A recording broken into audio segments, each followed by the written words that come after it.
ಪ್ರೀತಿಯ ವೀಕ್ಷಕರಿಗೆ ಶಂಕರಾನಂದ ಟಿವಿಗೆ ಸ್ವಾಗತ. ಇವತ್ತಿನ ವಿಡಿಯೋನಲ್ಲಿ ಆಗಸ್ಟ್ ತಿಂಗಳ ಮಾಸ ಭವಿಷ್ಯ ಯಾವ ರೀತಿಯಾಗಿದೆ ಅನ್ನುವಂತಹ ಮಾಹಿತಿಯನ್ನು ತಿಳ್ಕೊಳ್ಳೋಣ.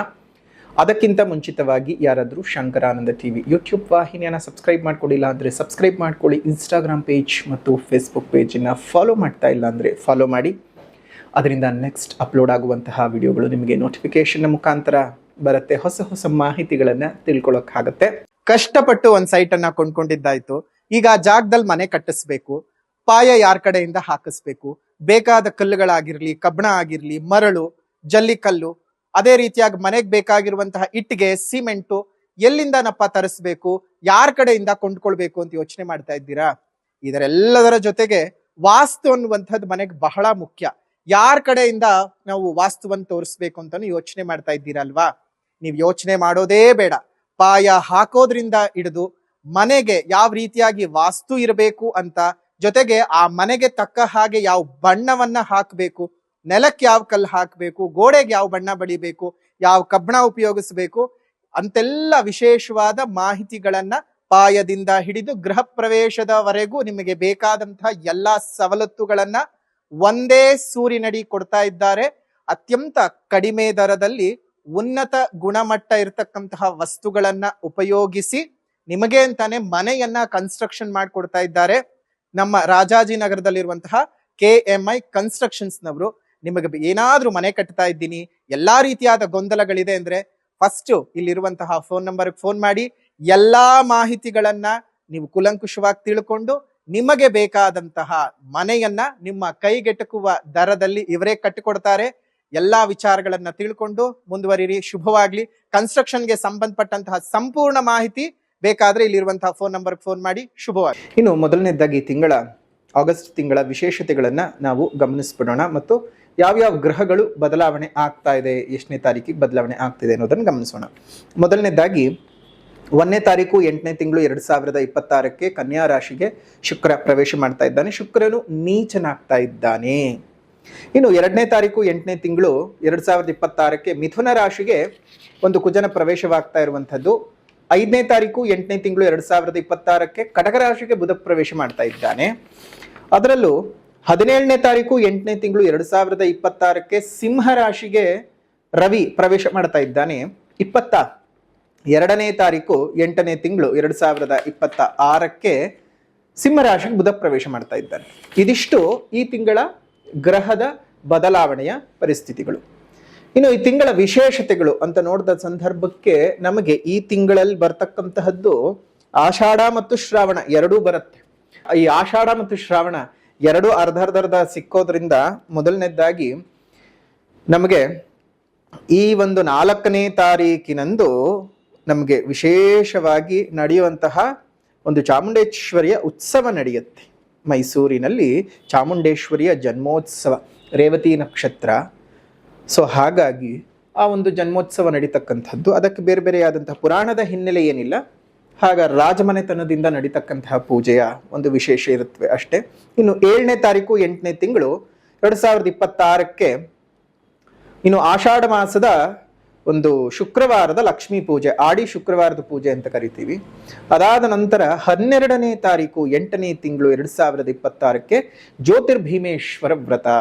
ಅದನ್ನ ಭೀಮನ ಅಮಾವಾಸ್ಯೆ ಅಂತಲೂ ಕರಿತೀವಿ. ಯಾರ್ಯಾರು ಸುಮಂಗಲಿಗಳು ಇರ್ತೀರಿ, ತಮ್ಮ ಸುಮಂಗಲಿತ್ವ ಶಾಶ್ವತವಾಗಿ ಉಳಿಬೇಕು ಅಂತ ಹೇಳಿ ಪೂಜೆ ಮಾಡ್ಕೊಳ್ಳೋದು ಮತ್ತು ಮದುವೆ ಆಗದೇ ಇರತಕ್ಕಂತಹ ಒಂದು ಕನ್ಯೆಯರು ಉತ್ತಮವಾದಂತಹ ವರ ಬೇಕು ಅಂತ ಹೇಳಿ ಪೂಜೆ ಮಾಡಿಕೊಳ್ತಕ್ಕಂತಹದ್ದು ಈ ರೀತಿಯಾಗಿ ಮಾಡುವಂಥ ಪದ್ಧತಿ ಇರುವಂತಹದ್ದು ಇವತ್ತಿಗೂ ಇದೆ.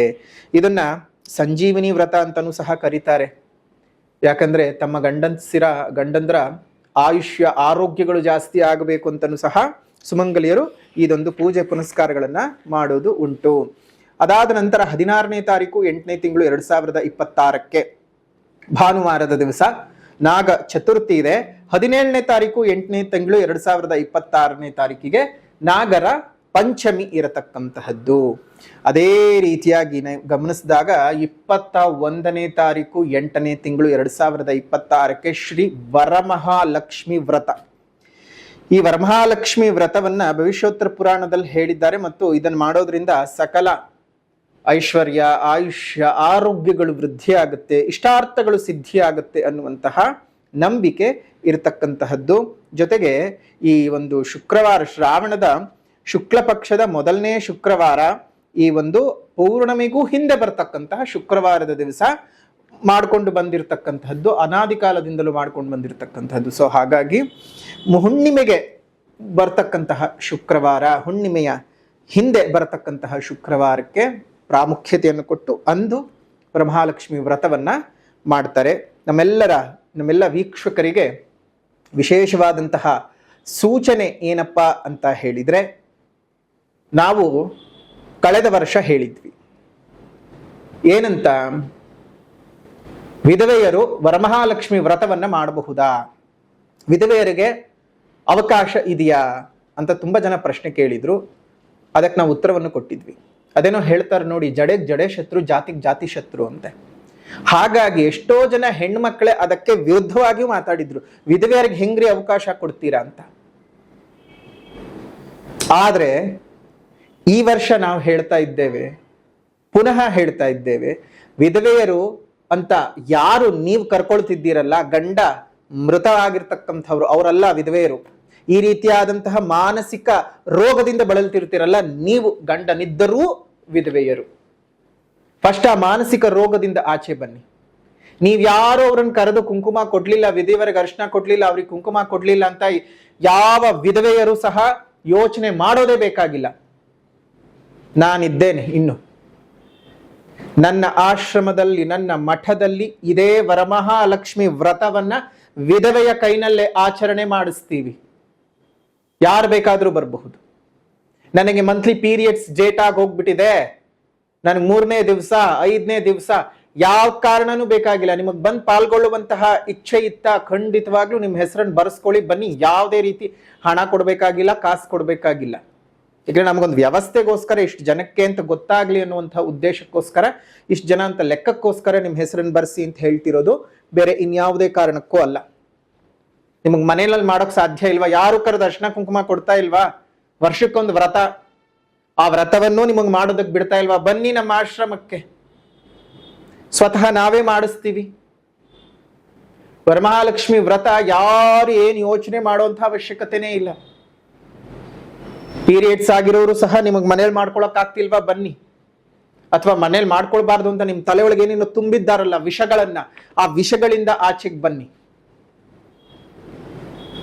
ಇದೇ ವರ್ಷದಿಂದ ಪ್ರತಿ ವರ್ಷ ಪ್ರತಿ ವ್ರತಗಳಿಗೂ ಅಷ್ಟೇ ನಮ್ಮ ಆಶ್ರಮ ಸದಾಕಾಲ ಬಾಗಿಲು ತೆಗೆದೇ ಇರತ್ತೆ. ಬರುವಂಥವ್ರನ್ನ ನೀವು ವಿಧವೆಯರಾ, ಮುತ್ತೈದೆಯರಾ, ನಿಮಗೆ ಪೀರಿಯಡ್ಸ್ ಆಗಿದ್ಯಾ, ನಿಮ್ಗೆ ಎಷ್ಟನೇ ದಿನ, ತಲೆ ಸ್ನಾನ ಮಾಡಿದೀರಾ, ಮೈಕ್ ಸ್ನಾನ ಮಾಡಿದೀರಾ, ಅದೇನು ಇಲ್ಲ. ಕೇಳೋವಂಥದ್ದು ಇಷ್ಟೇ, ನಂಬಿಕೆ ಇದೆಯಾ, ಭಕ್ತಿ ಇದೆಯಾ, ಶ್ರದ್ಧೆ ಇದೆಯಾ, ಮಾಡೋದಕ್ ಮನಸ್ಸಿದೆಯಾ, ಇಷ್ಟೇ ಕೇಳೋದು. ಇಷ್ಟಿದ್ರೆ ಆರಾಮವಾಗಿ ಬನ್ನಿ, ಆರಾಮವಾಗಿ ಅಮ್ಮನವರ ಪೂಜೆಯನ್ನ ಎಲ್ಲರೂ ಸೇರಿ ಮಾಡೋಣ. ಅಮ್ಮನವ್ರ ಕೃಪೆಗೆ ಪಾತ್ರರಾಗಿ ಅಮ್ಮನವರಿಂದ ಸಿಗಬೇಕಾಗಿದ್ದಂತಹ ಎಲ್ಲ ಅನುಕೂಲಗಳನ್ನ ಪಡ್ಕೊಳ್ಳೋಣ. ಒಳ್ಳೇದಾಗ್ಲಿ. ಇನ್ನು ಮಾಸ ಭವಿಷ್ಯದ ಕಡೆ ಗಮನ ಹರಿಸೋದಾಯ್ತು ಅಂತ ಹೇಳಿದ್ರೆ, ಈಗಾಗಲೇ ಗ್ರಹಗಳ ಬದಲಾವಣೆಗಳ ಬಗ್ಗೆ ತಿಳ್ಕೊಂಡಿದ್ದೀವಿ.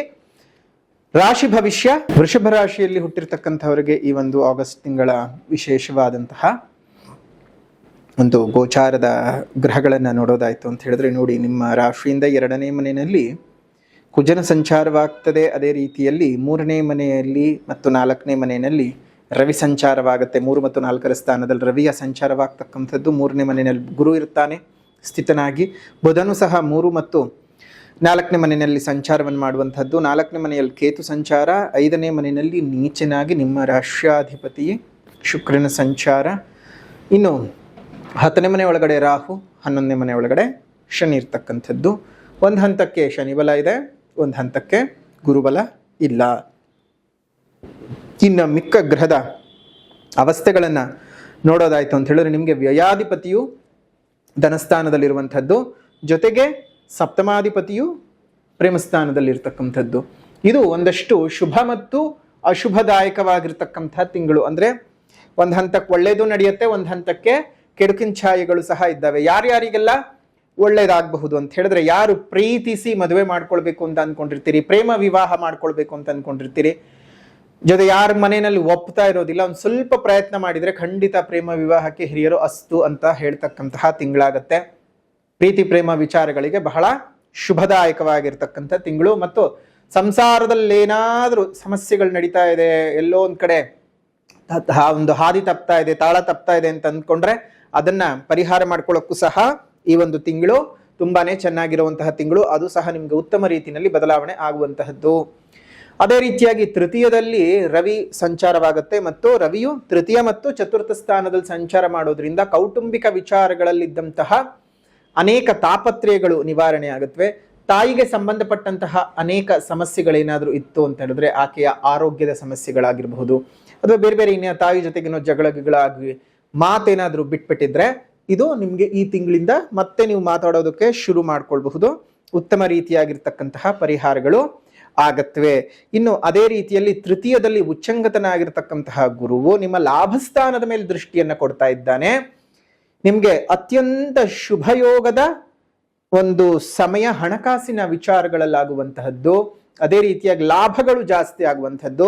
ವ್ಯಾಪಾರ ವ್ಯವಹಾರಗಳಲ್ಲಿ ನಿಮಗೆ ಅಡೆತಡೆಗಳೇನಾದರೂ ಇತ್ತು ಅಂದ್ರೆ ಅದೆಲ್ಲವೂ ಸಹ ನಿವಾರಣೆ ಆಗುವಂತಹದ್ದು ಆಗತ್ತೆ.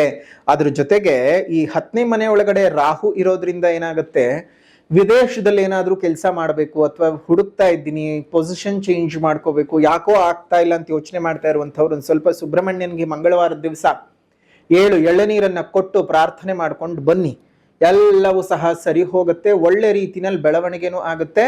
ಉದ್ಯೋಗ ಬದಲಾವಣೆ ಮಾಡ್ಕೊಳ್ಬೇಕು, ವಿದೇಶಕ್ಕೆ ಹೋಗ್ಬೇಕು ಅಂತ ಅಂದ್ಕೊಳ್ಳೋರ್ಗೂ ಸಹ ಇದು ಬಹಳ ಸಾಧಕವಾಗಿ ಕೆಲಸ ಮಾಡುತ್ತೆ.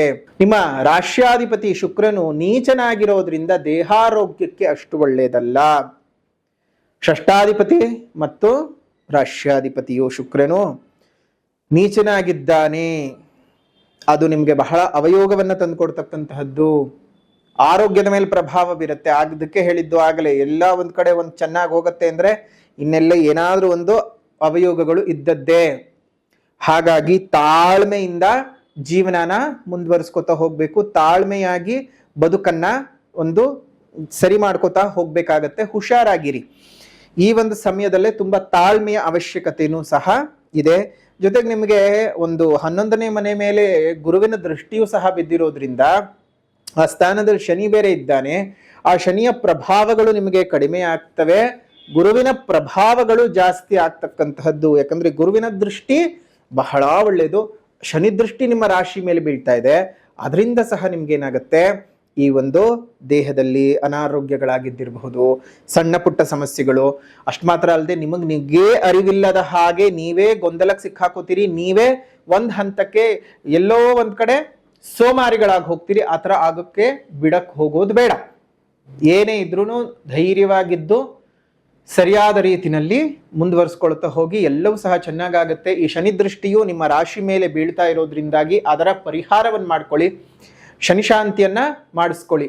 ಆ ಶನಿಶಾಂತಿಗೆ ಸಂಬಂಧಪಟ್ಟಂತಹ ವಿವರಗಳು ಈ ರೀತಿಯಾಗಿದೆ ನೋಡಿ. ಅದಕ್ಕೋಸ್ಕರ ಅಂತಾನೆ ನಿಮ್ಮೆಲ್ಲರ ಈ 7.5 ಅಷ್ಟಮ ಶನಿಯ ಅಥವಾ ಅರ್ಧಾಷ್ಟಮ ಶನಿಯ ಇನ್ಯಾವುದೇ ರೀತಿಯಾದಂತಹ ಶನಿ ಪೀಡನ ಅವಧಿ ನಿಮಗೆ ಇದ್ರೂ ಸಹ ಅದಕ್ಕೆ ಏಕೈಕ ಪರಿಹಾರ ಅಂತ ಹೇಳಿದ್ರೆ ನೀವು ಶನಿಶಾಂತಿಯನ್ನು ಮಾಡಿಸ್ಕೊಳ್ಬೇಕಾಗತ್ತೆ. ಜುಲೈ 12ನೇ ತಾರೀಕು, ಇದು ಆಗಸ್ಟಿನ ತಿಂಗಳ ಭವಿಷ್ಯ ಹೇಳ್ತಾ ಇದ್ರೂ ಸಹ ಇದು ನಿಮಗೆ ಜುಲೈನಲ್ಲೇ ನಾವು ಪ್ರಸಾರ ಮಾಡೋದ್ರಿಂದ, ಜುಲೈನಲ್ಲೇ ಅಪ್ಲೋಡ್ ಮಾಡೋದ್ರಿಂದ ಸೊ ನಿಮಗೆ ಮುಂಚಿತವಾಗಿಯೇ ಹೇಳ್ತಾ ಇದ್ದೀವಿ. ಈ ಜುಲೈ 12ನೇ ತಾರೀಕಿನ ವಿಶೇಷವಾದಂತಹ ಆ ತ್ರಯೋದಶಿಯ ದಿವಸ ವಿಶ್ವದಲ್ಲೇ ಮೊದಲನೇ ಬಾರಿಗೆ ಪ್ರತಿಷ್ಠಾಪನೆಗೆ ಒಳಗಾಗ್ತಾ ಇರತಕ್ಕಂತಹ, ವಿಶ್ವದಲ್ಲಿ ಎಲ್ಲೂ ಇಲ್ಲದಂತಹ ಪ್ರಪ್ರಥಮ ದೇವಸ್ಥಾನ, ವಿಶ್ವದಲ್ಲೇ ಪ್ರಪ್ರಥಮ ದೇವಸ್ಥಾನ ಏಕಶಿಲೆಯಲ್ಲಿ ಹನುಮ ಮತ್ತು ಶನಿಯನ್ನ ದಕ್ಷಿಣಕ್ಕೆ ಅಭಿಮುಖವಾಗಿ ಪ್ರತಿಷ್ಠಾಪನೆಯನ್ನು ಮಾಡ್ತಾ ಇರುವಂಥದ್ದು. ಮುಂಭಾಗದಲ್ಲಿ ಹನುಮ, ಹಿಂಭಾಗದಲ್ಲಿ ಶನಿ. ಶನಿಯನ್ನ ನೀವು ನೇರವಾಗಿ ನೋಡ್ಲಿಕ್ಕೆ ಸಾಧ್ಯವಾಗಲ್ಲ, ಕನ್ನಡಿಯ ಮುಖಾಂತರವಾಗಿ ನೀವು ಶನಿಯನ್ನ ನೋಡ್ಬೇಕಾಗ್ತದೆ. ಸೊ ಹಾಗಾಗಿ ಆ ಕನ್ನಡಿಯಲ್ಲಿ ನಿಮಗೆ ಶನಿಯು ದರ್ಶನವನ್ನ ಕೊಡ್ತಾನೆ, ಅವನ ನೇರ ದೃಷ್ಟಿಯಿಂದ ಪಾರಾಗ್ತೀರಿ, ಹನುಮನ ಶುಭ ಕೃಪೆಗೆ ನೀವು ಒಳಗಾಗ್ತೀರಿ. ಮೊದಲನೇದಾಗಿ ಬೆಳಗ್ಗಿನಿಂದನೇ ವಿಶೇಷವಾಗಿ ಪವಮಾನ ಪೂಜೆ, ಪವಮಾನ ಹೋಮ, ಮೃತ್ಯುಂಜಯ ಪೂಜೆ, ಮೃತ್ಯುಂಜಯ ಹೋಮ ಸಮೇತವಾಗಿ ಹನುಮಂತನ ಪ್ರತಿಷ್ಠಾಪನೆ ಆಗ್ತಾ ಇರತಕ್ಕಂಥದ್ದು. ನೀವೇ ಸ್ವತಃ ಬಂದು ನಿಮ್ಮ ಕೈಯಾರೆ ಸ್ವಾಮಿಗೆ ಎಳ್ಳೆಣ್ಣೆಯ ಅಭಿಷೇಕವನ್ನು ಮಾಡಿ ಸ್ಪರ್ಶ ದರ್ಶನವನ್ನು ಮಾಡ್ಕೊಂಡು ಹೋಗಬಹುದು. ಪ್ರತಿನಿತ್ಯವೂ ಆ ವ್ಯವಸ್ಥೆ ಇರ್ತದೆ. ಯಾರಾದರೂ ಶನಿಪೀಡನೆಯಿಂದ ಬಳಲ್ತಾ ಇರತಕ್ಕಂಥವರು, ತುಂಬ ದೋಷಗಳು, ಸಂಕಷ್ಟಗಳು ಅಂತ ಬಳಲ್ತಾ ಇರತಕ್ಕಂಥವರು ನೀವೇ ಸ್ವತಃ ಬಂದು ಸ್ವಾಮಿಗೆ ಎಳ್ಳೆಣ್ಣೆಯ ಅಭಿಷೇಕವನ್ನು ಮಾಡಿ ನೀವು ಸ್ವಾಮಿಯ ಕೃಪೆಗೆ ಪಾತ್ರರಾಗಬಹುದು. ಜುಲೈ 12ನೇ ತಾರೀಕಿನಂದು ನಡೆಯುವಂತಹ ವಿಶೇಷವಾದ ಶನಿ ಮಹಾಯಾಗದಲ್ಲಿ ನೀವೆಲ್ಲರೂ ಪಾಲ್ಗೊಂಡು ವಿಶೇಷವಾಗಿ ಶನಿ ದೋಷಕ್ಕೆ ಪರಿಹಾರ ಮಾಡಿಕೊಂಡು ಶನಿ ಪೂಜೆಯನ್ನು ಮಾಡಿಸ್ಕೊಳ್ಳಿ. ಅದಕ್ಕೆ ಶುಲ್ಕ 800 ರೂಪಾಯಿಗಳಿರುತ್ತವೆ. ಇನ್ನಷ್ಟು ಹೆಚ್ಚಿನ ಮಾಹಿತಿ ಬೇಕು ಅಂದರೆ ಇಲ್ಲೇ ಇರತಕ್ಕಂತಹ ಫೋನ್ ನಂಬರ್ಗೆ ಫೋನ್ ಮಾಡಿ ಸಂಪೂರ್ಣವಾದ ಮಾಹಿತಿಯನ್ನು ತಿಳ್ಕೊಂಡು ನೀವು ಬಂದು ಭೇಟಿ ಮಾಡಬಹುದು. ನೇರವಾಗಿ ಪೂಜೆಗೆ ಸಹ ಬರಬಹುದು. ಸಾಧ್ಯ ಇಲ್ಲದೇ ಇರುವಂಥವರು ಆನ್ಲೈನ್ನಲ್ಲಿ ಬುಕ್ ಮಾಡಿಕೊಂಡ್ರೆ ಪ್ರಸಾದ ನಿಮ್ಮ ಮನೆಗೆ ಬರುತ್ತೆ. ಶನಿಯ ರಕ್ಷಾ ಕವಚ ಕೊಡ್ತೀವಿ, ಅದನ್ನು ಕತ್ತಿನಲ್ಲಿ ಧರಿಸಬೇಕು ಮತ್ತು ಶನಿಯ ರಕ್ಷೆಯನ್ನು ಪ್ರತಿನಿತ್ಯ ಹಣೆಗೆ ಹಚ್ಕೊಳ್ಬೇಕು. ಇದರಿಂದ ನಿಮಗೆ ಶನಿ ಪೀಡನೆಯಿಂದ ತುಂಬ ಬೇಗ ಪಾರಾಗ್ತೀರಿ. ಎಲ್ಲರಿಗೂ ಸಹ ಒಳ್ಳೇದು ಆಗ್ತದೆ, ಒಳ್ಳೇದು ಆಗಲಿ ಅನ್ನುವಂಥದ್ದಕ್ಕೆ ವಿಶ್ವದ ಪ್ರಪ್ರಥಮ ಏಕಶಿಲಾಮೂರ್ತಿಯಲ್ಲಿ ಶನಿ ಮತ್ತು ಹನುಮಂತನನ್ನು ಒಂದು ದಕ್ಷಿಣಕ್ಕೆ ಅಭಿಮುಖವಾಗಿ ಪ್ರತಿಷ್ಠಾಪನೆ ಮಾಡಿ ನಿಮ್ಮೆಲ್ಲರಿಗೂ ಅನುಕೂಲ ಮಾಡಿಕೊಡ್ತಾ ಇದ್ದೇವೆ. ಇದನ್ನು ತಾವೆಲ್ಲರೂ ಸಹ ಉಪಯೋಗ ಮಾಡಿಕೊಳ್ಬೇಕು. ಇನ್ನು ಈ ಶನಿಯ ವಿಶೇಷವಾಗಿರ್ತಕ್ಕಂತಹ ಅನುಗ್ರಹಕ್ಕೆ ಮತ್ತು ಅದೇ ರೀತಿಯಾಗಿ ಹನುಮಂತನ ಪ್ರತಿಷ್ಠೆಗೆ ಬರ್ತಕ್ಕಂಥವರು ಇಲ್ಲೇ ಇರ್ತಕ್ಕಂತಹ ಫೋನ್ ನಂಬರ್ಗೆ ಫೋನ್ ಮಾಡಿ. ಅನ್ನೋದು ವಿಶೇಷವಾದಂತಹ ಸ್ಥಳ ಯಾವುದಪ್ಪ ಅಂತ ಹೇಳಿದ್ರೆ ಮೈಸೂರು ಜಿಲ್ಲೆ ನಂಜನಗೂಡು ತಾಲೂಕಿನ ಹರತಲೆ ಗ್ರಾಮದಲ್ಲಿ ಹರತಲೆ ಮಠದಲ್ಲಿ ವಿಶೇಷವಾಗಿ ಈ ಒಂದು ಕಾರ್ಯವು ನಡೀತಾ ಇದೆ. ತಾವೆಲ್ಲರೂ ಸಹ ಬಂದು ಪಾಲ್ಗೊಳ್ಳಬಹುದು. ಇನ್ನು ಅದೇ ರೀತಿಯಾಗಿ ಇನ್ನೊಂದಷ್ಟು ವಿಚಾರಗಳನ್ನು ಗಮನಿಸೋದಾಯ್ತು ಅಂತ ಹೇಳಿದ್ರೆ, ಇದೇ ಪ್ರಾಪಂಚಿಕ ಜೀವನದಲ್ಲಿ ಎಲ್ಲೋ ಒಂದು ಕಡೆ ಆಗಲೇ ಹೇಳಿದಾಗ ಶನಿದೃಷ್ಟಿ ಬಂದಿರೋದ್ರಿಂದ ಆಸಕ್ತಿಯನ್ನು ಕಳ್ಕೋತೀರಾ. ಇದ್ದಕ್ಕಿದ್ದ ಹಾಗೆ ಮನಸ್ಸಿಗೆ ಖೇದ ಉಂಟಾಗ್ತಕ್ಕಂಥದ್ದು, ಮನಸ್ಸು ಯಾಕೋ ಭಾರ ಅಂತ ಅನಿಸುತ್ತೆ, ಸಮಾಧಾನ ಅನ್ನೋದು ಇರಲ್ಲ. ಬಂಧು ಬಾಂಧವರು ಎಲ್ಲೋ ನಿಮ್ಮನ್ನು ಸೈಡ್ ಕಾರ್ನರ್ ಮಾಡ್ತಾ ಇದ್ದಾರೆ ಅಂತ ಅನ್ನಿಸ್ಬಿಡುತ್ತೆ. ನಿಮ್ಗೆ ಯಾವುದೇ ರೀತಿಯಾಗೂ ಒಂದು ಹಂತಕ್ಕೆ ಬುದ್ಧಿ ಮತ್ತು ಮನಸ್ಸು ಎರಡು ವೈರುಧ್ಯ ಚಲನೆ ಮಾಡ್ತಾ ಇರುತ್ತೆ. ಯಾವಾಗ ಬುಧಕೇತು ಸಂಯೋಗರಾಗ್ತಾರೆ, ಆ ಬುಧ ಮತ್ತು ಕೇತು ಸಂಯೋಗವಾದಂತಹ ಸಂದರ್ಭದಲ್ಲಿ ಒಂದೇ ರಾಶಿಯಲ್ಲಿ ಸಂಚಾರ ಮಾಡಬೇಕಾದ್ರೆ 22ನೇ ತಾರೀಕಿನ ನಂತರದಲ್ಲಿ ಮಾಸಾಂತ್ಯದ ಹೊತ್ತಿಗೆ ಅದಕ್ಕೆ ಬೇರೆ ರೀತಿಯಾಗಿ ವರ್ಕ್ ಆಗಿಬಿಡುತ್ತೆ. ಅಂದರೆ ಇದ್ದಕ್ಕಿದ್ದ ಹಾಗೆ ನಿಮ್ಮ ಬುದ್ಧಿ ಏನೋ ಗೈಡ್ ಮಾಡ್ತಿರುತ್ತೆ, ಮನಸ್ಸು ಇನ್ಯಾವುದೋ ರೀತಿಯಾಗಿ ಗೈಡ್ ಮಾಡ್ತಾ ಇರುತ್ತೆ. ಯಾವುದಕ್ಕೂ ತಾಳೆ ಇಲ್ಲದ ಆಗಿ ನಿಮಗೆ ತುಂಬ ಪ್ರಾಬ್ಲಮ್ಗಳು ಮಾಸಾಂತ್ಯದ ಹೊತ್ತಿಗೆ ಕ್ರಿಯೇಟ್ ಆಗೋಕ್ಕೆ ಶುರುವಾಗುತ್ತೆ. ಆದರೆ ಧೈರ್ಯವಾಗಿದ್ದು ಪರಿಹಾರದ ಕ್ರಮಗಳನ್ನು ಮಾಡ್ಕೊಳ್ಳಿ. ಶುಭವಾಗಲಿ ತಮ್ಮೆಲ್ಲರಿಗೂ ಸಹ. ಇನ್ನು ಪರಿಹಾರ ಅಂತ ಬಂದಾಗ ಮೊದಲನೇದಾಗಿ ಸಾಮಾಜಿಕ ಪರಿಹಾರ. ಪ್ರಕೃತಿಯನ್ನು ಉಳಿಸಿ, ಪ್ರಕೃತಿಯನ್ನು ಬೆಳೆಸಿ, ಇನ್ನಿತರ ಜೀವ ಜಂತುಗಳಿಗೆ ಒಂದಿಷ್ಟು ಆಸರೆಯಾಗಿರಿ. ಮುಂದಿನ ಪೀಳಿಗೆಯ ಉಸಿರು ಚೆನ್ನಾಗಿರಬೇಕು ಅಂದರೆ ಹಿಂದೆ ಹಸಿರನ್ನು ಉಳಿಸ್ಕೊಳ್ಬೇಕು. ಹಸಿರನ್ನು ಉಳಿಸ್ಕೊಳ್ಳೋದ್ರ ಬಗ್ಗೆ ಹೆಚ್ಚು ಜಾಗೃತಿಯನ್ನು ಮಾಡಿ ಮತ್ತು ಕಾಳಜಿಯನ್ನು ವಹಿಸಿ. ಇನ್ನು ಆಧ್ಯಾತ್ಮಿಕ ಪರಿಹಾರ ಅಂತ ಬಂದಾಗ ಪ್ರತಿಯೊಬ್ಬರು ಅಷ್ಟೇ ವೃಷಭ ರಾಶಿನಲ್ಲಿ ಹುಟ್ಟಿರ್ತಕ್ಕಂಥವರು ವಿಷ್ಣು ಸಹಸ್ರನಾಮದ ಪಠಣವನ್ನು ಮಾಡಬೇಕು ಬೆಳಗ್ಗೆ ಮತ್ತು ಸಂಜೆ. ವಿಷ್ಣು ಸಹಸ್ರನಾಮದ ಪಠಣವನ್ನು ಮಾಡೋದ್ರಿಂದ ಆರೋಗ್ಯಕ್ಕಾಗಲಿ, ಆಯುಷ್ಯಕ್ಕಾಗಲಿ ಅಥವಾ ಐಶ್ವರ್ಯಕ್ಕಾಗಲಿ ಸಮಸ್ಯೆ ಬರೋದಿಲ್ಲ. ನಿಮ್ಮ ಕರ್ಮಾನುಸಾರೇಣ ಸಿಗ್ತಾ ಹೋಗುತ್ತೆ. ಶುಭವಾಗಲಿ. ಇದಾಗಿತ್ತು ವೃಷಭ ರಾಶಿಯವರ ಆಗಸ್ಟ್ ತಿಂಗಳ ಮಾಸ ಭವಿಷ್ಯ. ವಿಡಿಯೋ ಇಷ್ಟ ಆಗಿದ್ರೆ ಲೈಕ್ ಮಾಡಿ, ಶೇರ್ ಮಾಡಿ, ಕಮೆಂಟ್ ಮಾಡಿ. ಮತ್ತೊಂದು ವಿಡಿಯೋನಲ್ಲಿ ಭೇಟಿ ಮಾಡೋಣ. ಅಲ್ಲಿವರೆಗೂ ನಮಸ್ಕಾರ. ಲೋಕ ಸಮಸ್ತ ಸುಖಿನೋ ಭವಂತು, ಸಕಲ ಸನ್ಮಂಗಳಾನಿ ಭವಂತು, ಸರ್ವೇ ಜನಾಃ ಸುಖಿನೋ ಭವಂತು, ಸಮಸ್ತ ಸನ್ಮಂಗಳಾನಿ ಭವಂತು.